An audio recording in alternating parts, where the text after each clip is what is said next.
Retirement income पर क्या असर पड़ सकता है अगर नया टैक्स रिजीम आया तो? अगर आप जल्द रिटायरमेंट लेने वाले हैं, इनकम टैक्स ने रूल्स चेंज किए हैं, रिटायरमेंट के बाद आपकी सेविंग्स श्रिंक भी हो सकती है। अगर आप जल्द रिटायरमेंट लेने वाले हैं या रिटायरमेंट प्लानिंग कर रहे हैं, तो सिर्फ कॉर्पस बनाना काफ़ी नहीं है। इनकम टैक्स के नए रूल्स आपकी पोस्ट रिटायरमेंट इनकम और सेविंग्स पर सीधा असर डाल सकते हैं।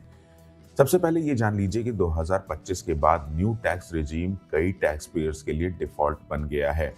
अगर आपने ऑप्ट आउट नहीं किया तो ये ऑटोमेटिकली लागू हो जाएगा। इसका मतलब ये हुआ कि डिडक्शंस और एग्जेम्पशंस कम लगेंगे, लेकिन लोअर स्लैब रेट्स मिलेंगे।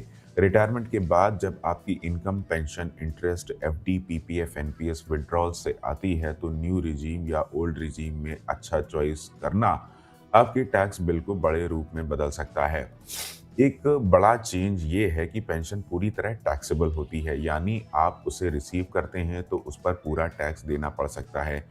इसी तरह अगर आपका इंटरेस्ट, इनकम और कॉर्पस विड्रॉल भी टैक्सेबल है, तो केयरफुल प्लानिंग ना होने पर आपकी नेट रिटायरमेंट इनकम कम हो सकती है।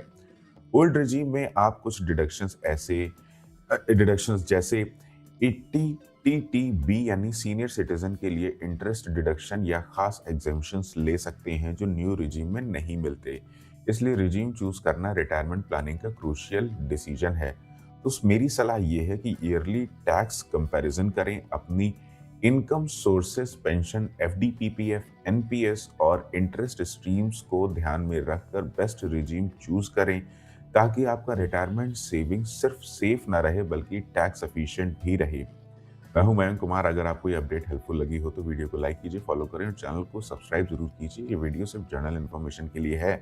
कोई भी फाइनेंशियल डिसीजन लेने से पहले अपनी रिसर्च करें और किसी क्वालिफाइड फाइनेंशियल एडवाइजर या सीए से सलाह जरूर लें। मुलाकात होती है आपसे अगले वीडियो में।